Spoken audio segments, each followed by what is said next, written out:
እኔ እኮ ግራ የሚገባኝ ነገር የሆነ ነገር በተፈጠረ ቁጥር ራሳችንን እናጠፋለን። የሆነ ነገር በተፈጠረ ቁጥር መጠጥ እየጠጡ እየሰከሩ ሀገር ይረብሻሉ። እኛ እዚህ ህይወት ውስጥ ግቡ ብለን አስጨንቀናቸዋል እንዴ? አሰላሙ አለይኩም ወራህመቱላሂ ወበረካቱ። ሰላም ሰላም፣ ውድ የተከበራችሁ የቻናሌ ተከታታዮች የኔ ውዶች የኔ ወርቆች፣ ሱመያዬ አያልቅብሽ መጥቼላችኋለሁ ማለት ነው። ይሁን የምትወዱኝ ይሄን ቪዲዮ ላይክ በማድረግ ፍቅራችሁን ውዴታችሁን አሳዩኝ።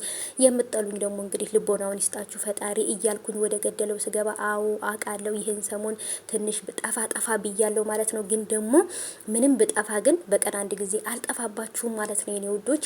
እንግዲህ እና አብርሃምን እነሩታን እነሱን እነዚህን ካልቦጨኩኝ እነሱን ካላወራሁባቸው ካልሰደብኳቸው ስለ እነሱ ካላወራሁ እኮ በቃ አሉልም። ቡና ሱስ ነው፣ በቃ ሱስ ነው ያመኛል። እና የኔ ውዶች የኔ ወርቆች ምንም ማድረግ አይቻልም። ቻሉኝ እንግዲህ ማለት ነው። ኢትዮጵያ ስገባ ኢትዮጵያ ያለችውን ሁላ መሬቷን አፈሯን ሁላ ሳትቀር ነው ቪዲዮ እየቀረጽኩ መለቅላችሁ ማለት ነው። ምክንያቱም ትዝታ ነው። ኢትዮጵያ ስገባ የቀን ቭሎጌን ሁላ በቃ በደንብ የምቀርጽላችሁ ማሳያችሁ ማለት ነው። የኔ ውዶች ሰምታችኋል። እና ስለዚህ እስከዛው ድረስ ደግሞ እንግዲህ በእናብርሽና በእነሩታ ላይ እንፈተፈታለን። ከዛም በኋላ ደግሞ አገር ከገባን በኋላ ስለ ራሳችን እንፈተፈታለን። ስለኛ ስለ መዳም ቅመሞችና ስለ ሀገሩ ኑሮ እንፈተፍታለን ማለት ነው። ለጊዜው ግን ደግሞ በእነሱ ላይ እንፈትፍት እንቦጭቅና የኔ ውዶች ማለት ነው።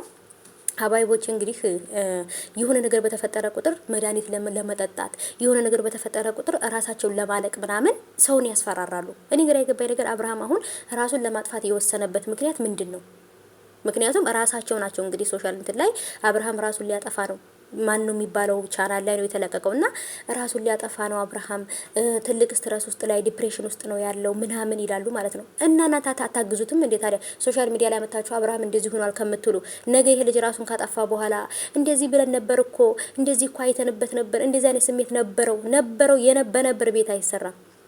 ስለዚህ እኛ ጋር መታችሁ አትለፍልፉብን ማለት ነው። እነሱ በተጣሉ ቁጥር ሄርሜላ ጋር ሲጣላ ራሴን አጠፋለሁ፣ ከማንም ከዛችን ጋር ሲጣላ ራሴን አጠፋለሁ። ራሱን ያጥፋ ታዲያ ፈጣሪ ነው የሚጠይቀው፣ እኛ አይደለንም እንዴ? ምን ያስጨንቁናል እኛን?